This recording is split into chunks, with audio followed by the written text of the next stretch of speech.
Bonjour les amis collectionneurs. Écoutez, aujourd'hui une vidéo exceptionnelle parce que je suis devant une véritable rareté, un vélo exceptionnel que vous ne vous risquez pas de croiser très facilement, un comme celui-là.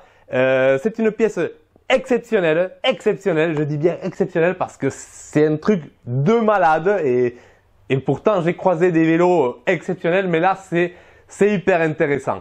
J'ai fait une vidéo pour ceux qui l'avaient vu sur ce vélo dans laquelle je partais à la chasse de ce vélo, une vidéo dans laquelle j'avais vu l'annonce et je partais à la chasse pour acheter ce vélo justement. Mais vous avez vu qu'à l'époque, je ne connaissais pas grand chose, j'avais pas beaucoup d'informations sur ce modèle.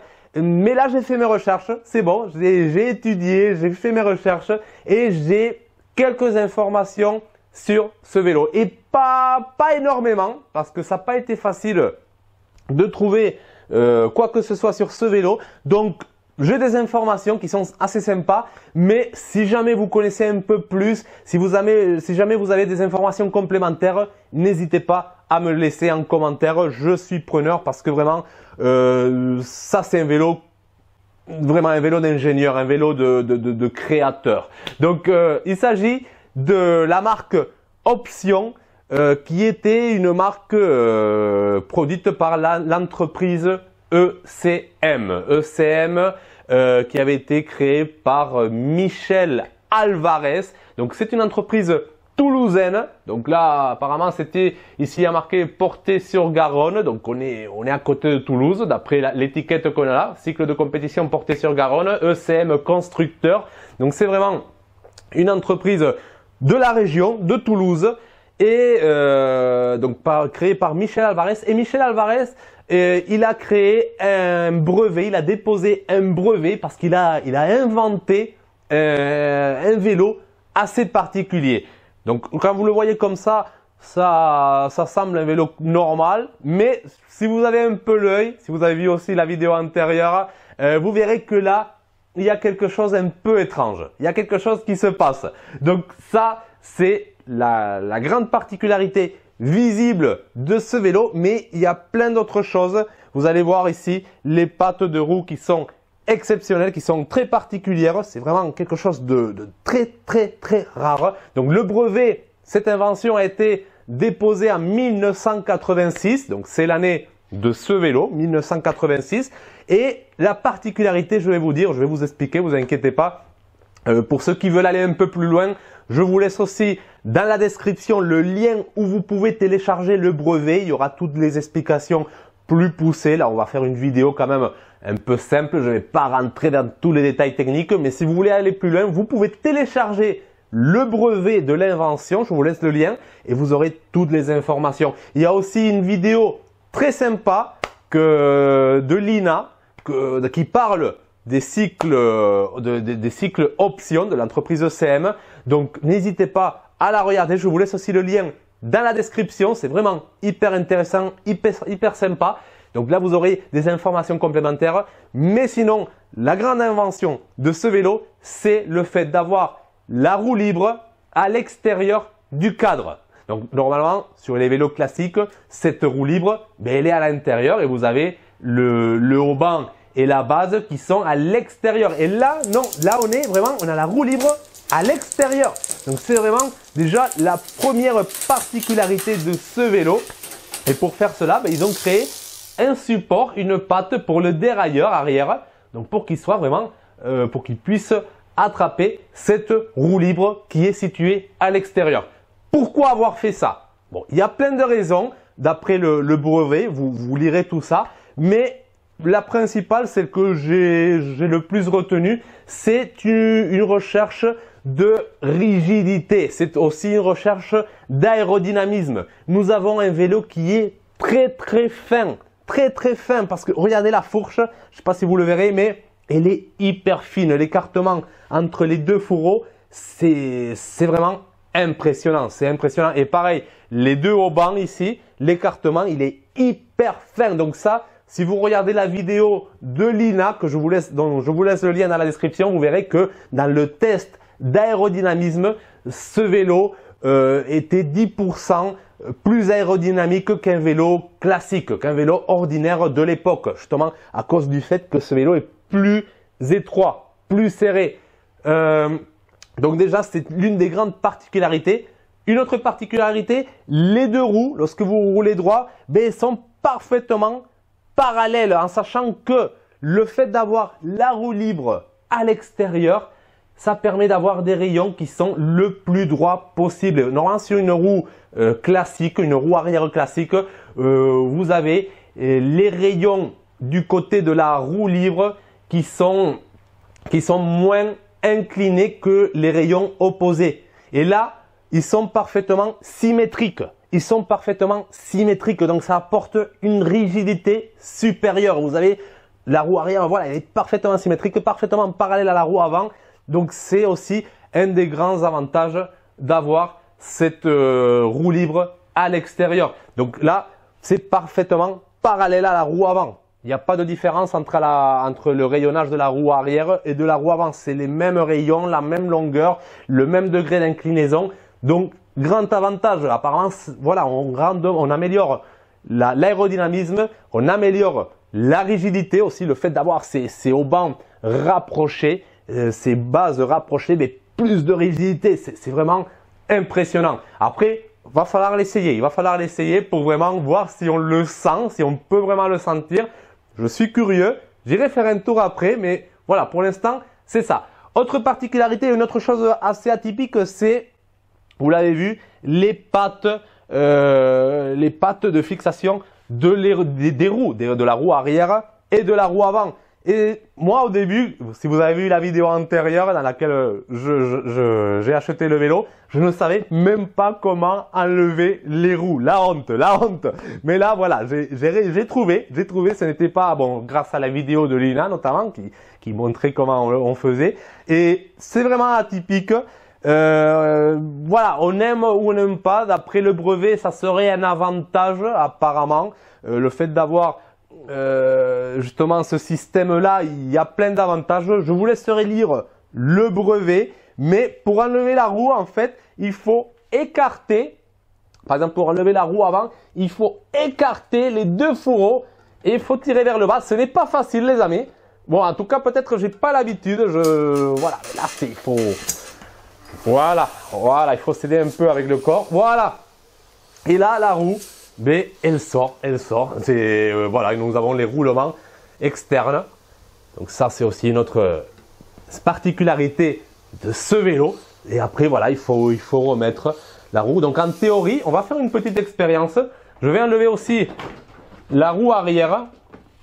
Voilà, j'ai laissé le vélo dans l'atelier. Petite expérience. Donc je vais essayer d'enlever la roue arrière. Donc là, voilà, il faut enlever la chaîne. Au début, je croyais, quand j'ai reçu le vélo, que c'était un peu comme le système de roue libre à broche, c'est-à-dire que la roue libre est restée accrochée au cadre et on pouvait enlever la roue arrière et l'interchanger avec la roue avant. Mais finalement, non, la roue libre, elle est solidaire, elle est attachée, elle est fixée à la roue arrière. Donc voilà, c'est pas vraiment comme le système à broche. Après, j'ai trouvé une photo d'un VTT qui avait le même système, donc c'est aussi intéressant. Mais sinon, c'est très atypique ce genre de modèle. Pareil ici, j'arrive pas à l'enlever. C'est pas évident, hein. Le mec sur la photo, il arrivait facilement. Je sais pas s'il faut écarter trop. C'est pas, voilà, je pense que c'est un peu pour ça que ce vélo ne s'est pas développé. Ils sont vraiment très rares ces vélos.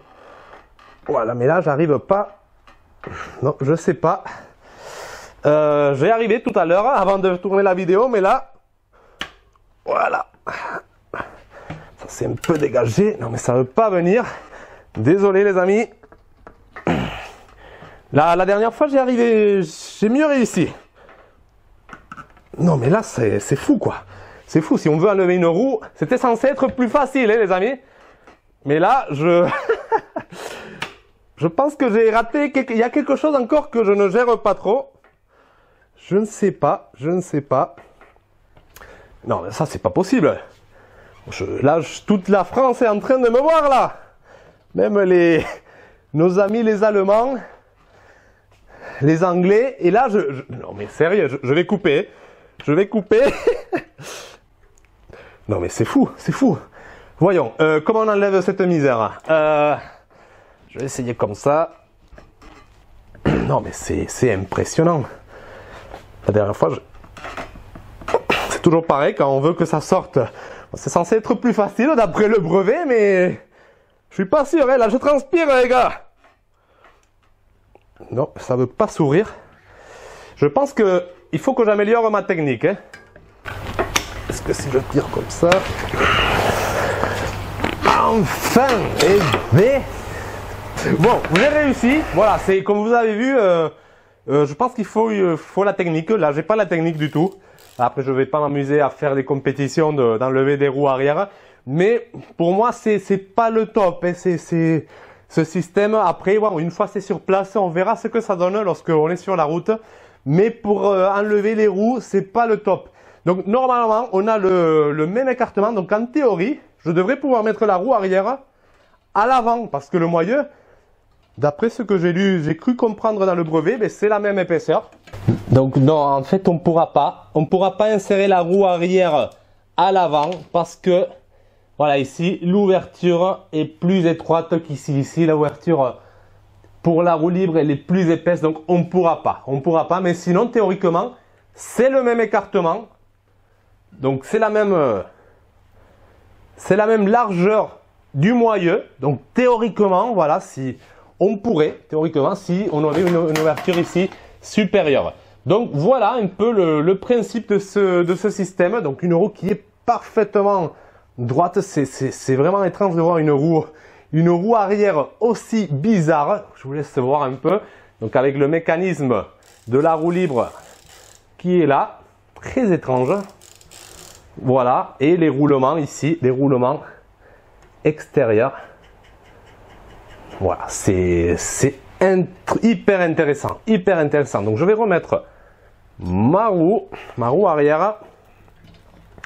Donc voilà, attendez, je vais essayer de comprendre. Oui, voilà, j'ai eu le réflexe de mettre la roue libre à l'intérieur du cadre. Hein, mais non, ici c'est différent. Bon, j'espère que l'installer, ça sera plus facile que la sortir. Après, je pense qu'il me manque la technique, hein, mais je pense pas que ça soit aussi dur parce que le mec dans la vidéo de Lina, il le fait sans aucun souci. Voilà, là pour installer, voilà. Après, il faut bien centrer, voilà, il faut bien écraser et c'est parti. Voilà, parfait. Il y a le frein ici, nickel. Donc je remets la chaîne. Je me sens un peu maladroit, mais voilà, c'est une nouvelle technologie, c'est quelque chose que je connaissais pas du tout. Et c'est pour ça, voilà, excusez-moi, hein, mais j'avais fait un petit test juste avant la vidéo, mais ça s'est mieux passé. Et là, pendant la vidéo, j'ai eu un peu de mal à enlever surtout la roue arrière. Donc là, je vais remettre la roue avant. Voilà, allez, on remet ça. C'est vraiment atypique. Donc juste pour vous montrer, mettez-moi un like les amis, mettez-moi un like, je pense que je le mérite là. Parce que je vous fais quand même une vidéo. On fait des expériences, on fait des tests. Je vous montre un vélo unique. Ça c'est rarissime, j'en ai vu très peu hein, sur internet. À ma connaissance, il doit y en avoir plus hein, parce que ça s'est vendu, il a créé son entreprise. Peut-être après cette vidéo, il y aura plus de gens qui vont nous présenter leur modèle. Mais en tout cas, voilà, c'est hyper intéressant. Donc les tubes, c'est du Super Vitus. Donc voilà, de la tuberie française. Pareil, ici, la roue arrière est très proche du tube vertical qui, lui, par contre, voilà, il a un enfoncement pour encore rapprocher plus, pour réduire l'empattement. Donc vraiment, on est dans cette recherche de rigidité à fond. Il faut vraiment que je l'essaie. Il faut que j'essaie ce vélo parce que ça va être une machine de guerre. Après le groupe, voilà, on est sur du Mavic. Mavic avec bon, le pédalier Strong Light, triple plateau. On a ici, bon, c'est du Mavic, hein, mais c'était les leviers simplex. Et le freinage, ce sont les freins Modolo. Donc voilà, une très belle pièce. Les moyeux, c'est vraiment atypique, c'est vraiment, ça fait partie du brevet du constructeur ECM, donc des cycles options.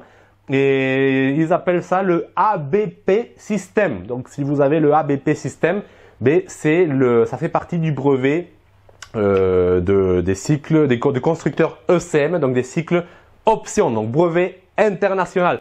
Donc voilà, après le vélo lui-même, c'est un vélo sympa, voilà, sans plus, c'est pas un vélo grand, à part ses petites particularités.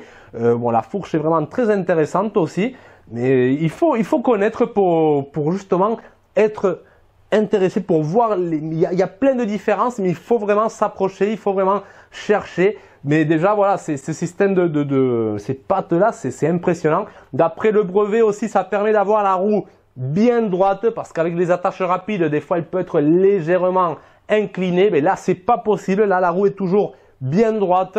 Donc voilà, c'est vraiment, il y a plein de petites recherches. Donc c'est vraiment intéressant. Je trouve ça hyper intéressant de trouver des vélos comme ça, avec des différences, des vélos des constructeurs qui essayaient de sortir un peu des normes, des chantiers battus, qui essayaient, malgré qu'en 1986 on avait déjà presque tout qui était inventé, ou les plus grandes inventions, ils ont essayé de quand même partir dans une autre direction, apporter quelque chose d'autre au cyclisme, et ça c'est hyper intéressant. Après, il y avait déjà des systèmes comme ça qui ressemblaient avant, début du siècle notamment, dans les années 20, et il en fait allusion dans son brevet. Apparemment, il y avait des brevets intérieurs qui auraient un système similaire.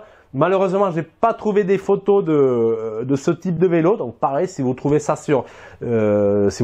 n'hésitez pas à me le laisser en commentaire, ça m'intéresserait. Mais bon, après c'est vrai que beaucoup d'idées qui sont réapparues dans les années 70, dans les années 80, mais ça existait déjà avant. C'était des systèmes qui ont été améliorés, mais beaucoup de choses ont été inventées au début du siècle, ou même dans la fin des années du siècle, du 19e siècle. Donc déjà, voilà, ces entrepreneurs, ils ont repris des anciennes techniques, des anciennes inventions, ils les ont améliorées, ils ont apporté leur touche personnelle, et nous avons, voilà, des vélos comme ça. Et c'est très rare hein, d'avoir des vélos, surtout des années 80, avec ce genre d'invention, ce genre de particularités, surtout des particularités aussi radicales. Et là, c'est vraiment quelque chose, moi je vous dis, ça j'avais jamais vu. J'avais une idée. C'est pour ça que quand j'ai vu la photo du vélo, je savais que c'était quelque chose de bizarre. J'avais une idée en tête. Je pensais justement à la roue libre. Par broche, à broche. Mais non, effectivement, c'était pas tout à fait ce que je croyais. Mais c'est hyper intéressant. Ça m'a permis de découvrir encore une fois un artisan, voilà, un autre constructeur de la région, un constructeur inconnu. Et c'est un peu le genre de vélo que je voulais vous montrer, des vélos vraiment atypiques que vous trouvez pas partout, parce que bon, Colnago, Bianchi, quoi vous dire, il y a plus grand chose à dire sur ces vélos. Ils sont hyper connus, ils sont hyper recherchés, et ça c'est vraiment des vélos plus atypiques. Je trouve que c'est les vélos qui m'intéressent de plus en plus, et voilà. Donc là vous êtes sûrement en train de vous demander, oui, blablabla, vas-y, arrête de parler, pèse le vélo, combien il pèse? Mais je vais vous le dire, vous inquiétez pas. Donc je mets ma balance, je libère le vélo, et on va voir combien ce vélo pèse. Allez, donc on est sur du 9,87 kg. Franchement, c'est pas mal du tout. 9,87. Attendez, je vous montre ça. Comme ça, vous direz pas que je vous arnaque. Voilà. 9,87 kg. Donc c'est un poids très correct. Après, c'est pas exceptionnel, on faisait mieux à l'époque, mais c'est un poids correct, un vélo, voilà, on est dans la moyenne, je pense, des vélos haut de gamme de l'époque. Donc, d'après la vidéo de Lina, ça a été produit, ça a été assez produit, mais bon, l'entreprise, je sais pas, j'ai pas trouvé d'informations si elle a fait faillite ou pas. Je n'ai pas beaucoup d'informations sur ça. Mais je n'ai rien trouvé en tout cas, donc si vous avez des informations, n'hésitez pas à me le dire. En tout cas, c'est des vélos rarissimes, et moi qui habite à Toulouse, c'est la première fois que j'en croise un. Et pareil, niveau photo, tout ça, il y a rien, il y a rien. Donc je pense que beaucoup de vélos ont été peut-être jetés parce que voilà, le jour où votre roue arrière, votre moyeu casse, il faut retrouver le même. Donc c'est pas facile, c'est pas évident. Donc je pense que beaucoup de ces vélos, ils ont fini à la déchetterie et c'est devenu vraiment des pièces rarissimes, surtout dans cet état de conservation comme celui-là.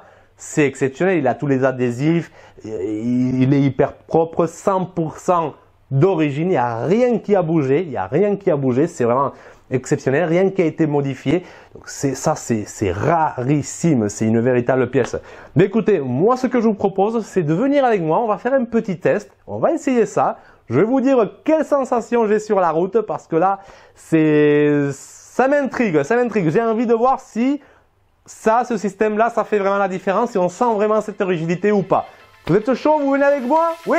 Allez, mais c'est parti!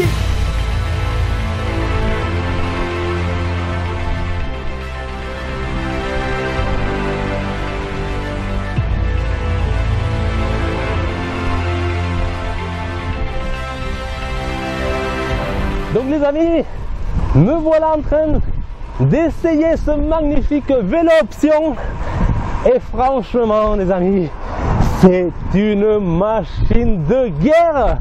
Vélo hyper réactif, j'ai même du mal à le décrire.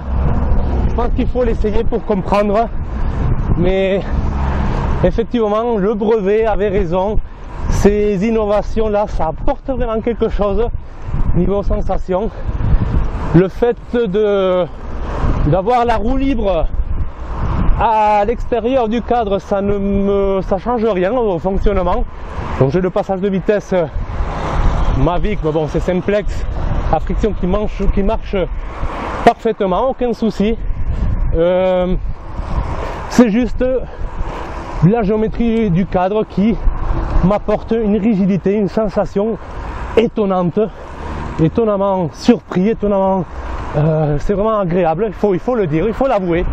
Et nous avons un vélo qui est très rigide et c'est quand même assez impressionnant de regarder vers le bas et de voir cette fourche, ces fourreaux parfaitement parallèles. C'est étrange, pareil, les haubans et les bases parfaitement parallèles, parce qu'il faut savoir que normalement les bases d'un cadre classique, elles s'élargissent. Donc dès que vous partez du boîtier de pédalier à l'axe de la roue arrière, ça s'élargit. Et là non, là c'est parfaitement parallèle. Et franchement ça fait toute la différence les amis. Donc là je vais attaquer une petite côte pour voir ce que ça donne en montée. Je pense que c'est là qu'on va vraiment sentir cette rigidité. Là je réduis le plateau, j'augmente le rapport, donc un peu plus dur pour vraiment sentir. J'attaque et là, waouh, quelle puissance les amis, quelle puissance, hyper rigide, hyper réactif.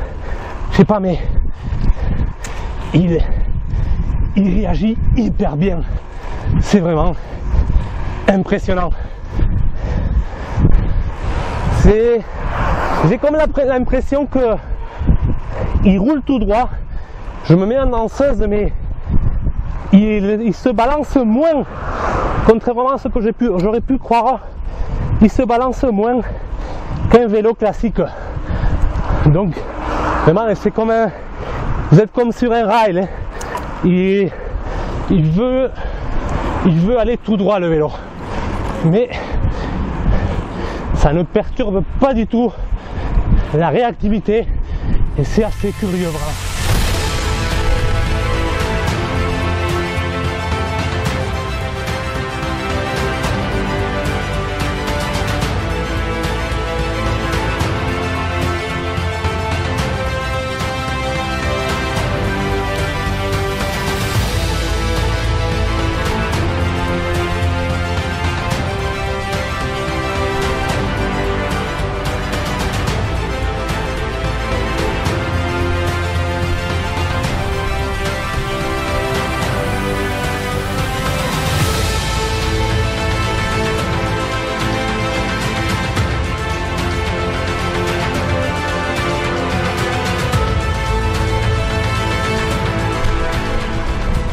Bon, mais écoutez les amis, quoi vous dire sur ce vélo? Oui, un régal. J'ai été surpris parce que beaucoup de fois on entend parler de technologie, on dit que ça apporte ci, que ça apporte ça, et finalement quand on teste, ouais, bof, on n'est pas convaincu.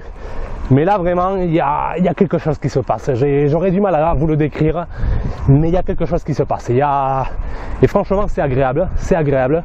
Après, c'est sûr, il y a des imperfections. Voilà, les roues, moi personnellement, j'ai eu du mal à les enlever. Après, je pense que c'est une question de technique, d'entraînement, mais bon, je pense qu'on peut améliorer peut-être ça. Mais c'est pas mal, franchement les amis. Si vous avez l'occasion d'essayer un vélo comme celui-là, n'hésitez pas parce que vous allez voir de quoi je parle. Et moi je collectionne souvent des vélos parce qu'ils sont beaux, parce qu'ils sont vélos bijoux et tout ça. Mais là on a un vélo assez simple mais qui a une particularité, quelque chose de différent et qui, ça va pas se voir peut-être, oui vous allez voir qu'à l'arrière il se passe quelque chose, mais c'est vraiment en l'essayant que vous allez sentir le potentiel et l'intérêt de ce vélo. Et ça m'est rarement arrivé un truc comme ça et j'adore, je suis sous le charme. Après, pourquoi cette technologie ne s'est pas développée, je sais pas, je n'ai pas d'informations sur la marque, est-ce qu'elle a fait faillite ou pas, je sais pas. Je pense que ça aurait été difficile de développer ce système parce que est-ce que les autres constructeurs, il faudrait que tous les constructeurs suivent le jeu, ils adoptent cette nouvelle technologie à une époque où on avait quand même déjà un standard de vélo et celui-là il partait dans une autre direction, donc ça aurait été compliqué. Je pense que c'est l'une des raisons, parce que là voilà, après si vous cassez un moyeu de roue comme celui-là, c'est mort, hein, vous trouvez plus de pièces de rechange. Donc voilà, je pense que c'est peut-être l'une des raisons pour lesquelles ça a disparu, pour lesquelles ça ne s'est pas développé. Mais moi j'encourage vraiment, s'il y a des fabricants qui sont curieux, qui ont envie de tester cette technologie, je les encourage à s'intéresser, parce que je pense qu'on pourrait faire quelque chose avec ça. On pourrait l'améliorer, c'est sûr, parce qu'il y a des défauts, mais on pourrait faire quelque chose de très intéressant avec ça, parce que je vous dis, la sensation, elle est tout simplement impressionnante. Donc voilà, donc ça a été aussi l'occasion de découvrir une nouvelle marque, une marque très peu connue, une marque oubliée on va dire, en plus de la région, donc c'est vraiment génial. Et ça me fait vraiment plaisir de partager avec vous ça, de vous faire découvrir, parce que comme je vous dis, on découvre ensemble ces vélos, j'évolue avec vous, je vous fais partager mes recherches, mes découvertes, et c'est tout simplement génial. Je trouve que cette chaîne vraiment, elle est en train de devenir une véritable encyclopédie, et c'est grâce à vous tous. Merci à tout le monde qui m'a aidé à trouver les informations concernant ce vélo, les rares informations qu'il existe, et si jamais il y en a d'autres qui en ont plus, n'hésitez pas à le laisser en commentaire pour partager, pour faire évoluer nos connaissances. Bon les amis, mettez-moi un like parce que je pense que j'ai mouillé la chemise pour vous. N'hésitez pas à partager, à vous abonner, et moi je vous dis à bientôt pour une prochaine vidéo de Bicycle Collector. Ouais.